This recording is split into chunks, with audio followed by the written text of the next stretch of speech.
한국 사람들은 정말 먹는 것에 진심인 것 같습니다.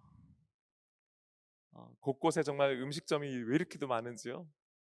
안 되는 데는 물론 안 되지만 잘 되는 데는요. 와, 1시간 뭐 길게는 정말 2시간까지 기다리면서 줄을 서서 먹는 걸 봅니다. 근데요, 미국에 있는 그 이민자들도 크게 다르진 않아요. 한국 사람 뭐 어디 가겠습니까?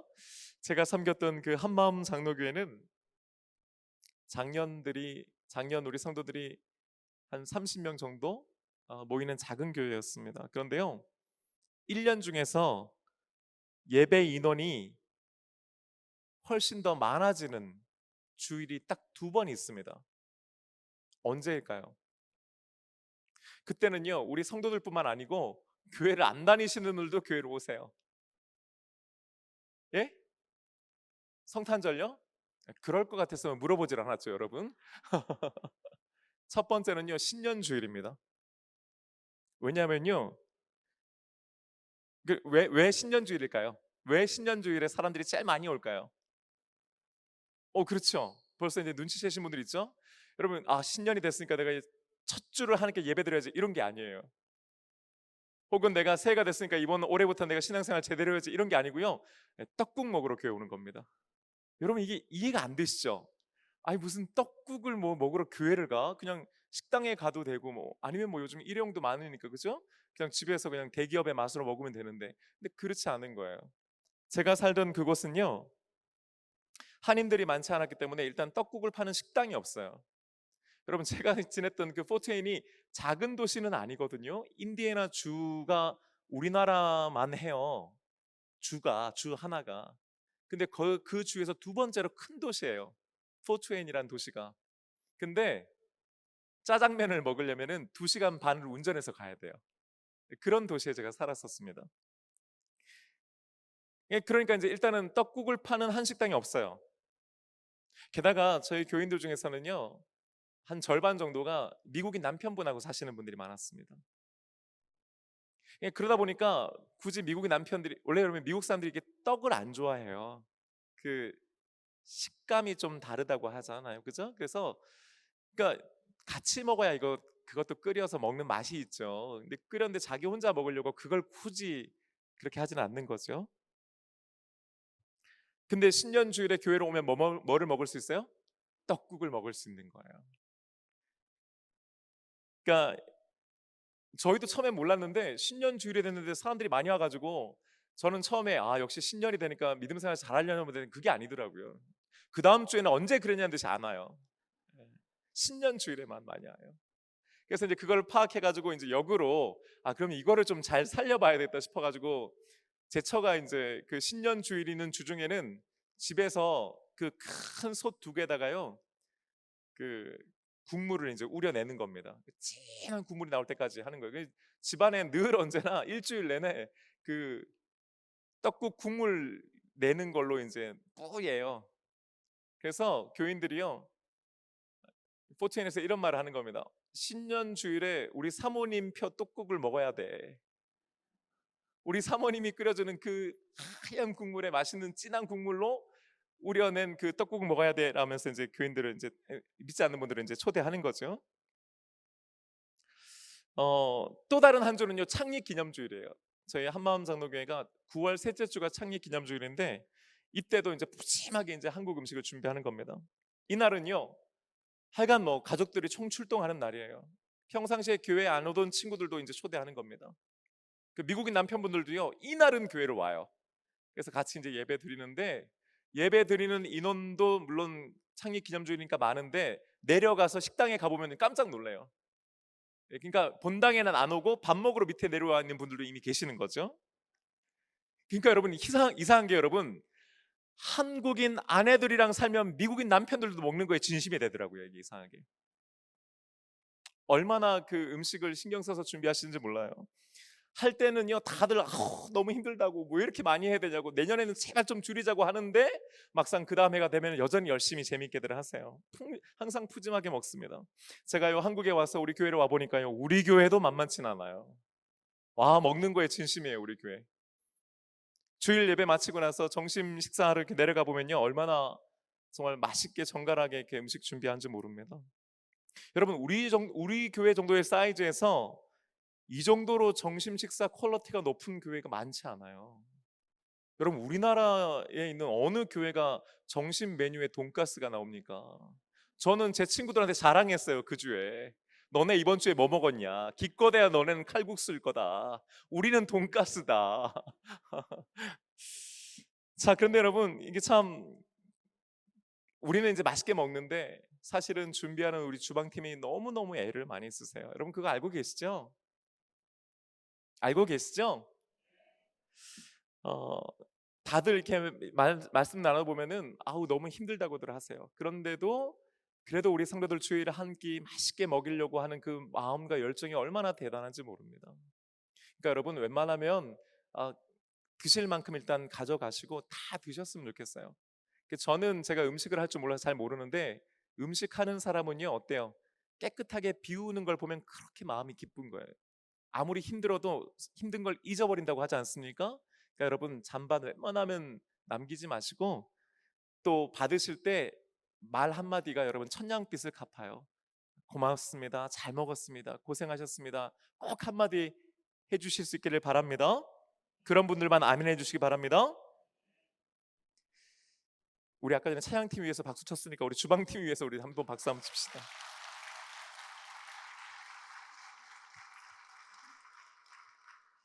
하여간 우리 성도들도 먹는 거에 진심인 건 분명합니다. 근데 여러분 오늘 본문 말씀 보면요, 우리 한국 사람들만큼이나 또 우리 교인들만큼이나 먹는 거에 진심인 사람들이 또 있어요. 누굽니까? 그 이스라엘 자손들입니다. 여러분 2절 말씀 우리 함께 읽어볼까요? 2절 말씀입니다. 시작. 이스라엘 자손 온 회중이 그 그 광야에서 광야에서 모세와 모세와 아론을 아론을 원망하여. 원망하여. 여러분 지난주 우리는 금요일 날에요 그 마라에서 이스라엘 백성들이 하나님을 원망했던 것 이미 살펴보았지 않습니까? 그때는 무엇 때문이었어요? 물이 없었어요. 물이 없었어요. 근데 여러분 그때 출애굽기 15장 24절에는요 뭐라고 기록되어 있냐면은 백성이 모세에게 원망하여 이르되 했어요. 근데 오늘 본문은 뭐라고 했냐면은 이스라엘 자손 온 회중이 그랬어요. 여러분 차이가 있다는 거 아시겠어요?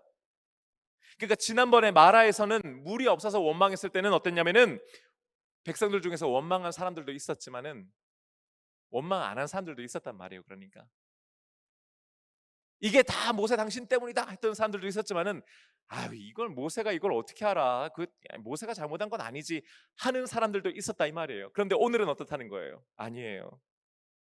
이스라엘 자손 온 회중이 한마디로 뭡니까?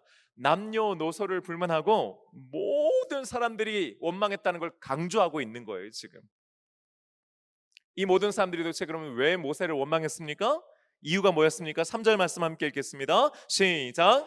이스라엘 자손이 그들에게 이르되 우리가 애굽 땅에서 고기 가마 곁에 앉아 있던 때와 떡을 배불리 먹던 때에 여호와의 손에 죽었더라면 좋았을 것을 너희가 이 광야로 우리를 인도해 내어 이 온 회중이 줄여 죽게 하는도다. 아멘. 아멘. 먹을 것이 없다는 거예요. 배가 고프다는 거예요.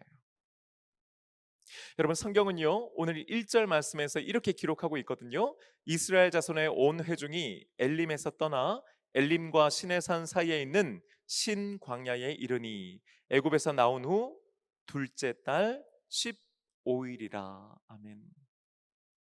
지난번에 우리 얘기했던 엘림 기억나시죠? 마라에서는 물이 있어서 마시지 못했다가 하나님께서 한 나무를 가리켜 그것을 던져 넣게 하셨는데 그러자 물이 달게 되었잖아요. 그러니까 목을 축일 수 있게 된 거예요. 근데 거기서 그들이 머무르는 것이 아니고 반나절쯤 지나서 엘림이라고 하는 큰 오아시스에 도달하게 됐고 거기에서 비로소야 그들이 장막을 치고 쉴 수 있었다. 바로 그 엘림 말입니다. 그런데 그 엘림에서 이제 떠나서 시내 산을 향해서 나아가고 있는데 그 중간쯤에 있는 신광야라고 하는 광야에서 그들이 머물고 있는 거예요. 근데 얼마가 됐다는 겁니까? 애굽에서 나온 후 둘째 달 15일. 자, 그러면 여러분 총 날수로 하면 며칠이 됐다는 거예요? 네? 75일요? 이럴 줄 알고 제가 여쭤본 겁니다. 둘째 달, 그러니까 한 달이 지났으니까 30일이 지났고 둘째 날에 15일이니까 45일이 지난 거죠. 그렇죠? 그 45일이 됐으니까 어떻다는 거예요? 그들이 다 싸질머지고 왔던 것들이 이제는 다 떨어졌다 이 말이에요, 여러분. 여러분 생각해 보십시오. 이스라엘 백성들이 애굽을 나올 때는요, 애굽 사람들이 가지고 있던 것들을 다 빼앗아서 가지고 왔어요. 필요한 만큼 필요한 것들을 다 가지고 나왔습니다. 거기에는 단순히 금, 은과 폐물만을 가지고 온 건 당연히 아니겠죠. 먹을 것을 챙겼을 거예요. 충분히 먹을 수 있을 것들을 챙겼을 겁니다. 그런데 45일이 지나니까 어떻게 됐다는 거예요? 아무리 자신들이 많은 것들을 챙겼다 할지라도 45일이 지나니까 어떻게 되더라? 다 떨어지더라 이거예요. 여러분, 우리가 살면서요 많은 것들을 준비합니다. 많은 것들을 우리가 쟁여놓고 챙깁니다. 하지만 여러분, 결국 시간이 지나면 그것들은 다 떨어지게 돼 있습니다. 사라지게 돼 있는 겁니다. 문제는 뭡니까? 자신들의 예상보다도 훨씬 이것들이 빨리 찾아왔다 이 말이죠. 45일이 지나니까 바닥났다는 겁니다. 자, 그러자 이스라엘 백성들 온 회중이 모세를 향해서 뭐라고 원망합니까? 핵심은 두 가지입니다. 여러분, 이걸 우리가 기억해야 돼요. 첫 번째, 예전이 좋았다는 거예요. 우리가 애굽 땅에 있었을 때는 고기 가마 곁에 앉아 있었을 때가 있었고, 또 빵을 배불리 먹던 때가 있었는데 라고 말하는 거예요. 둘째는요, 너희, 여기서 너희는 모세와 아론을 지칭하죠. 너희가 이 광야로 우리를 인도해낸 이유는 우리 모두를 굶겨 죽게 하려는 것이다 라고 말하는 거예요. 여러분, 근데 이 말이 사실입니까? 아니지요.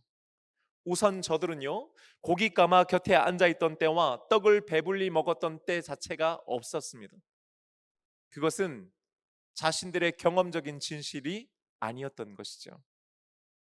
물론 성경에는요, 이들이 정말로 그렇게 했었는지 안 했었는지에 대해서 명확하게 기록하고 있지는 않아요. 하지만 우리는 충분히 미루어 짐작해 볼 수 있죠. 이들의 신분이 무엇이었습니까? 노예였습니다. 종이었습니다. 이집트 사람들이 이들을 종으로 부렸습니다. 강성해지는 것을 막기 위해서 아들들이 태어나면요, 남자아이가 태어나면 그 아이들을 빼앗아서 날강에 던져버리기까지 했습니다. 채찍으로 내리쳤고 매질했으며 고된 노역을 시켰습니다. 그런데요, 이 이집트 사람들이 그래 너희들이 고생은 해도 마음껏은 먹어라 하고 그렇게 고기 까마 곁에 앉게 해주고 떡을 배불리 먹였을까요? 아마 그렇지 않았을 겁니다. 그건 불가능했을 겁니다. 그렇다면 지금 이들은 뭘 얘기하고 있는 겁니까? 거짓입니다. 과장된 겁니다. 부풀리고 있는 겁니다. 왜입니까? 자신들의 원망을 할 수 있는 근거를 만들기 위해서죠. 있지도 않은 걸 만들어냅니다. 여러분, 불평과 원망은요, 거짓을 동반합니다. 있지 않은 것을 만듭니다. 그리고 부풀립니다. 그리고 이런 거짓과 가장이 악한 것은요, 교묘하게 여호와의 손을 들먹이고 있기 때문입니다. 여호와의 손에 죽었더라면 좋았을 것을. 여러분, 여기서 갑자기 왜 여호와의 손이 나옵니까? 이때 당시에, 즉 애굽 땅에서 만약에 설사 그들이 고기 가마 곁에 앉았고 떡을 배불리 먹었던 때가 있었다 하더라도 그때 그들은 하나님을 믿지 않았습니다. 하나님을 잊고 살았습니다. 우리들처럼 이렇게 모여서 하나님께 예배드리거나 하나님을 찬양하거나 하나님께 기도한 적이 없습니다. 그들은 다만 너무나 고통스러워 하늘을 향해 울부짖었을 뿐이지요. 하나님을 제대로 알지도 못했고 하나님을 제대로 믿지도 않았으면서 하나님을 의지한 적도 없으면서 마치 그때에도 자신들이 신실한 하나님의 백성이었는 양 하나님을 들먹이고 하나님의 손을 언급하고 있는 겁니다. 더욱 놀라운 것은요, 그 하나님의 손이 어땠다는 겁니까? 무엇을 위한 손이었다는 겁니까? 여호와의 손에 죽었더라면 좋았을 텐데. 즉 이들은 여호와의 손을 어떤 손으로 이해하고 있는 거예요? 죽이는 손으로 이해하고 있는 겁니다. 여러분, 이 얼마나 교묘하고 악한 말입니까? 하나님의 손은 능력 있는 손이요, 그 손으로 하나님께서는 하나님의 백성을, 하나님의 사람들을 살리시는 줄로 믿습니다. 그런데 그들은요, 교묘하게 자신들의 과거를 포장하고 그럴듯하게 얘기하면서 동시에 교묘하게 하나님의 손을 딱 드러냅니다. 악한 말이죠. 그 다음에 이들은 모세와 아론이 자신들을 굶겨 죽게 하려고 한다고 주장했습니다. 이 말도 명백한 거짓이지요. 우선 이 광야로 이스라엘 자손들을 인도해 낸 이는 모세와 아론이 아니라 하나님이신 줄 믿습니다. 여러분, 저들은요 이미 이 사실을 알고 있었습니다. 이집트 땅에서 이미 내렸던 10가지 재앙을 그들은 똑똑히 목격했습니다. 구름 기둥과 불 기둥이 그들의 앞에서 뒤에서 그들을 이끌고 있다는 것을 그들은 이미 경험했고, 홍해에서 일어난 그 도무지 믿기 어려운 그 놀라운 기적의 현장에 그들은 있었습니다. 그것을 보고 그들은 기뻐하였고 환호하였고 노래하고 춤추기까지 했지 않습니까? 이 모든 것을 계획하고 실행하신 분이 하나님이신 것은 너무나도 분명한 사실이었습니다. 그리고 그들은 알고 있었습니다. 저들은 감히 하나님께 직접적으로 대놓고 원망하지는 않았습니다. 말은 분명 모세와 아론을 향했지만은 저들의 마음은, 중심은, 본심은 하나님을 향하고 있었다는 것입니다. 그런데 그 하나님께서 이 광야로 이 이스라엘 백성들을 인도해 내신 이유가 뭐라고 하는 겁니까? 다 여기서 굶겨 죽게 하려고 하는 것이다 라고 하는 거예요. 뭘 얘기하려고 하는 겁니까? 여호와의 손은 우리를 죽이는 손이요, 여호와는 우리를 그 고깃가마 근처에 앉아서 떡을 배불리 먹고 있던 우리들을 굳이 광야로 끌어내어 이 광야에서 우리를 굶겨 죽이려고 하는 신이다, 그런 하나님이다라고 지금 이들이 얘기하고 있는 겁니다. 단순히 원망의 차원이 아니에요. 배고프다는 얘기를 하고 있는 게 아닙니다. 여러분, 이후에 나오는 8절 말씀에서도 나오지만은 모세는요 이 백성들의 원망이 자신들을 향한 것이 아니라 궁극적으로는 하나님을 향하고 있다고 하는 것을 분명하게 지적합니다. 여러분, 이 모든 일들을요 다 우리가 종합해 봤을 때에 여기는 분명한 사실 한 가지가 있습니다. 뭡니까? 45일 만에 이들의 양식이 떨어졌다는 겁니다. 이거는 분명합니다. 이건 사실입니다. 그리고 이것은 온 이스라엘 백성들에게 엄청난 위협이요 문제임에 틀림없습니다. 먹을 것이 떨어졌으니까 그 많은 사람들이요. 그런데 이 문제를 대하는 이스라엘 자손들의 방식은 뭐였습니까? 그건 원망하는 거였습니다. 그들은 잊지도 않은 과거를 만들어내고 부풀리고요 거짓을 말합니다. 하나님의 인도하심과 하나님께서 하시는 계획하심을 의심하고 그것을 폄훼하고 그것을 왜곡합니다. 하나님의 손을 악한 것으로 바꿔버립니다. 그런데 여러분, 오늘 이 말씀을 쭉 따라가다 보니까요 우리 모두가 마음속에 좀 뜨끔하고 찔리는 부분이 있지 않습니까? 어쩌면 우리들도 이 이스라엘 백성들처럼 하나님을 원망하곤 하기 때문입니다. 문제와 어려움과 고난이 찾아올 때에 우리들은 과연 그것을 가지고 하나님 앞에 나아가고 있습니까?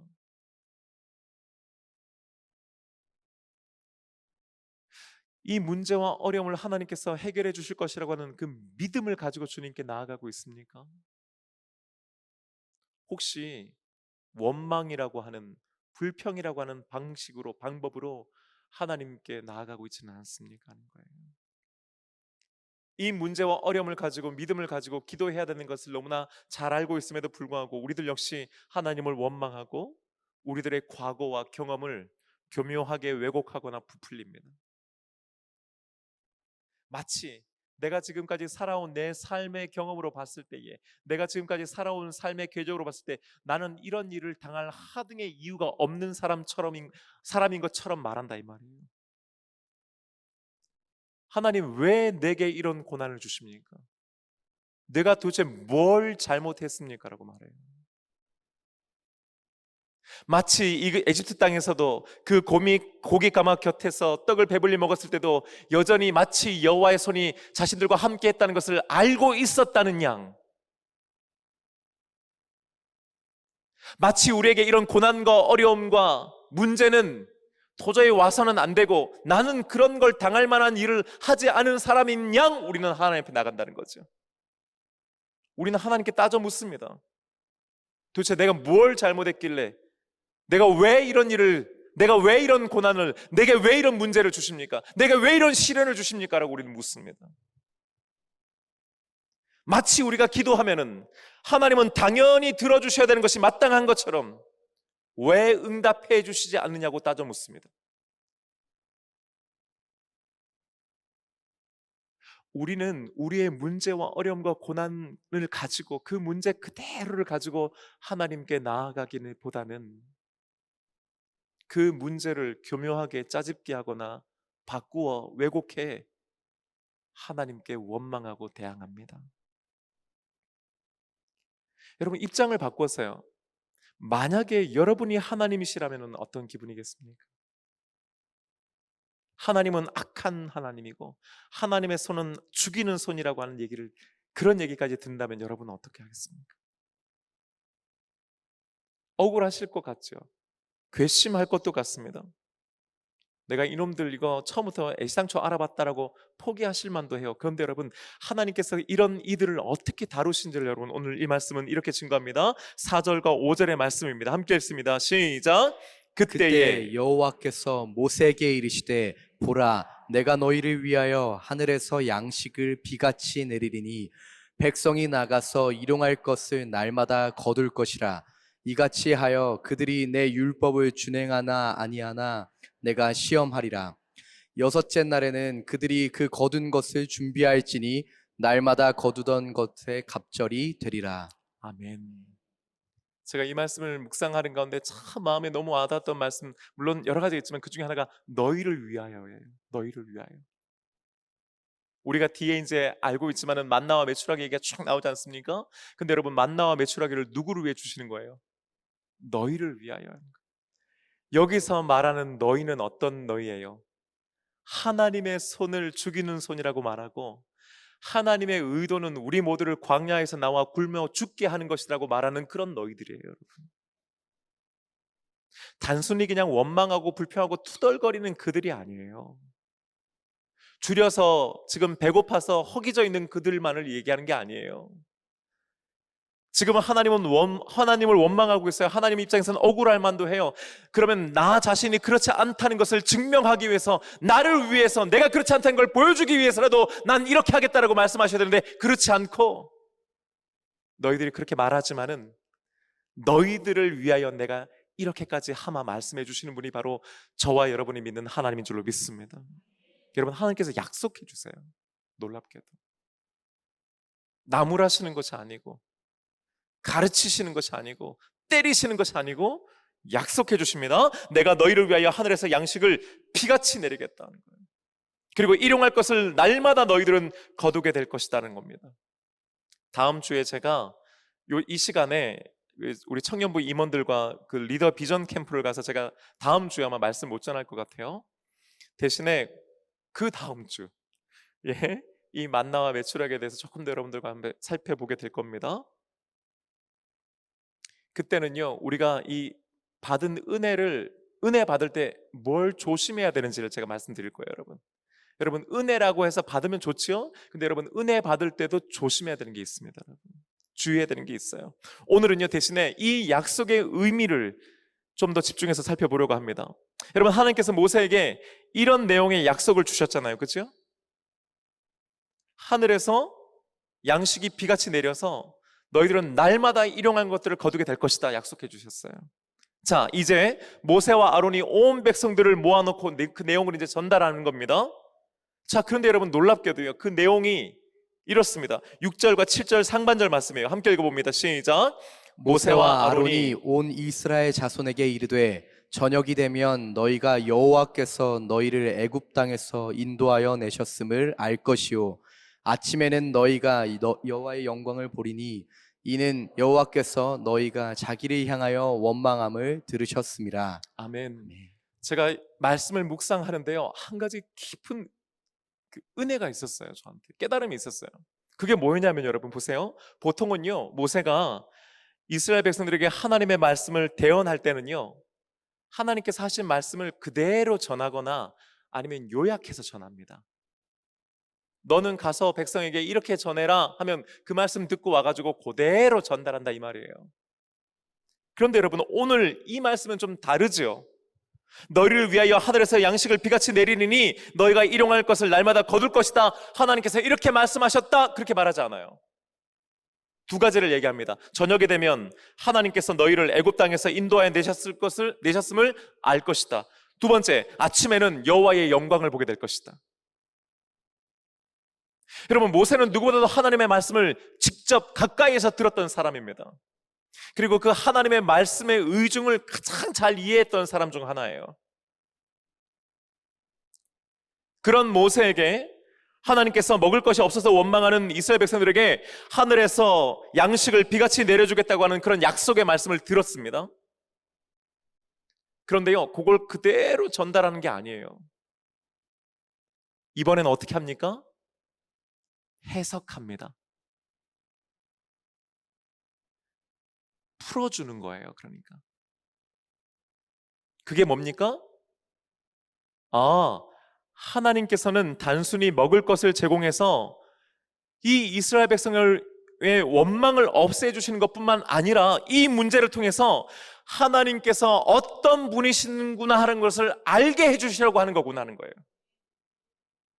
그리고 한 걸음 더 나아가서요, 궁극적으로는 이 일을 통해 하나님의 영광이 드러나기를 원하시는구나, 그가 깨달아 알게 된 겁니다. 여러분, 먹을 것이 떨어지자 이스라엘 백성들은 원망했습니다. 그들이 원하는 것은 먹는 것이었습니다.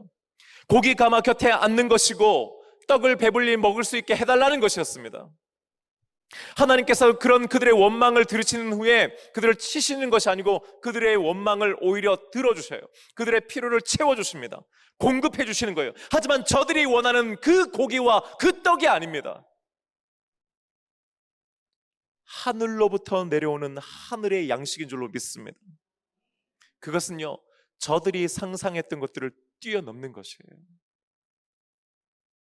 더군다나 하나님께서 저들에게 먹을 것을 공급해 주시는 이유는 단순히 저들의 줄인 배를 채워주시기 위함이 아니고 저들의 필요와 욕구를 채워주시기 위함만이 아닌 것이지요.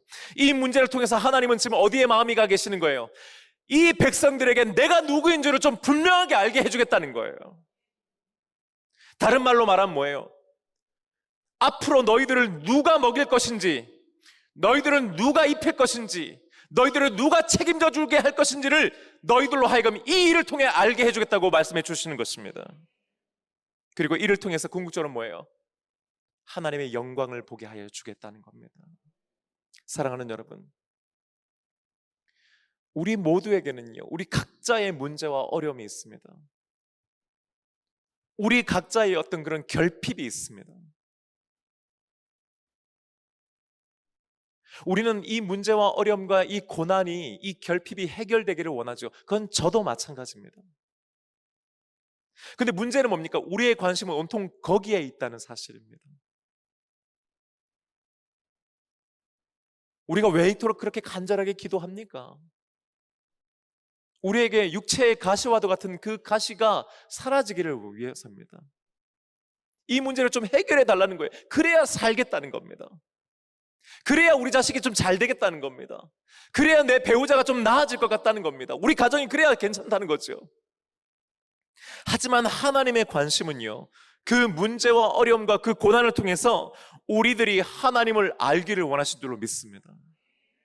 우리가 하나님을 어떤 분으로, 하나님이 어떤 분이신지를 우리가 정확하게 알기를 원하시는 것이에요. 과연 내 인생의 주인이 누구인지, 과연 누가 먹이시고 입히시고 누가 책임져 주시는지를 그 문제를 통해서 우리가 똑똑히 알기를 원하시는 줄로 믿습니다.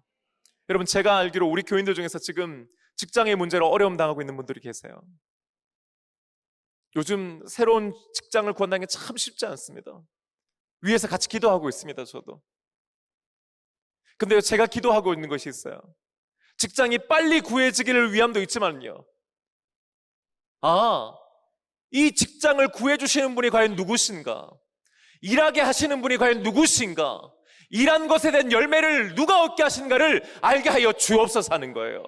여러분, 우리는 내가 직장 다닐 때는 그걸 몰라요. 내가 일하는 줄 압니다. 내가 애써서, 내가 열심히 해서, 내가 승진하고, 내가 월급 받고, 내가 사는 줄 알고 생각해요. 하지만 그것을 잃었을 때 우리는 그 문제를 기도하면서 그 직장을 다시 갖게 하고, 더 좋은 직장, 더 많은 연봉을 위해 기도하는 것이 아니라, 이 지금의 결핍을 통해서, 이 문제를 통해서 과연 하나님이 누구신가를 알게 하는 게, 아, 하나님이 나로 하여금 일하게 하게끔 해주시는 분이시구나. 내 인생의 주인이 누구인지를 오히려 그 기간을 통해서 알게 되기를 주님의 이름으로 축복합니다. 뿐만 아니라 뭐예요? 이 문제들을 통해서 그것이 해결되는 과정 가운데 하나님의 영광이 드러나야 하는 것이죠. 내 능력이 한 번 더 드러나고, 내 스펙이 한 번 더 입증되는 것이 아니고, 나의 경험이 인정받는 것이 아니고, 하나님의 영광이 드러나야 하는 줄로 믿습니다. 사랑하는 여러분, 오늘 이 밤에요, 아마 여기 계신 분들 중에서도요, 지금 자신만의 문제와 어려움과 기도의 제목을 가지고 지금 하나님 앞에 나오신 분이 분명히 있다고 저는 믿습니다. 오늘 이 밤 우리가 함께 간절하게 기도할 겁니다. 그런데 여러분, 우리가 오늘 이 말씀 통해서 분명하게 알아야 되는 것이 있습니다. 우리는 우리의 이 문제를 가지고 하나님 앞에 나가서 이 문제의 응답을 받기를 원하지만은 하나님의 관심은 거기에만 있지 않다는 것입니다. 하나님의 궁극적인 관심은 이 문제와 어려움, 지금의 우리의 이 기도의 제목을 통해서 하나님이 누구이신지를 우리가 알기를 원하십니다. 누가 책임져 주는지를 알기를 원하십니다. 뿐만 아니라 나아가서 지금 비록 우리가 힘들게 어렵게 눈물을 흘리며 기도하고 있지만은, 아파 신음하고 있지만은, 이 문제를 통해서 하나님의 영광을 보기를 원하는 줄로 믿습니다. 오히려 이 문제를 통해서 하나님의 영광이 나타나게 될 줄로 믿습니다. 여러분, 오늘 이 밤에요, 저는 그런 밤이 되기를 소원합니다. 하나님께서 우리에게 응답해 주시지만은 그 응답에 우리가 기뻐하는 것뿐만 아니라 그 응답의 여부를 뛰어넘어서 오늘 이 밤 우리가 기도하는 가운데 하나님이 누구신지를 우리가 다시 한번 분명하게 알게 된다면은, 하나님이 내 인생을 책임져 주신다고 하는 것을 우리 믿음으로 고백할 수만 있다면은, 하나님의 영광이 오늘 이 밤 우리 가운데 임하게 될 줄로 믿습니다. 우리들은 내일 아침 하나님의 영광을 보게 될 줄로 믿습니다.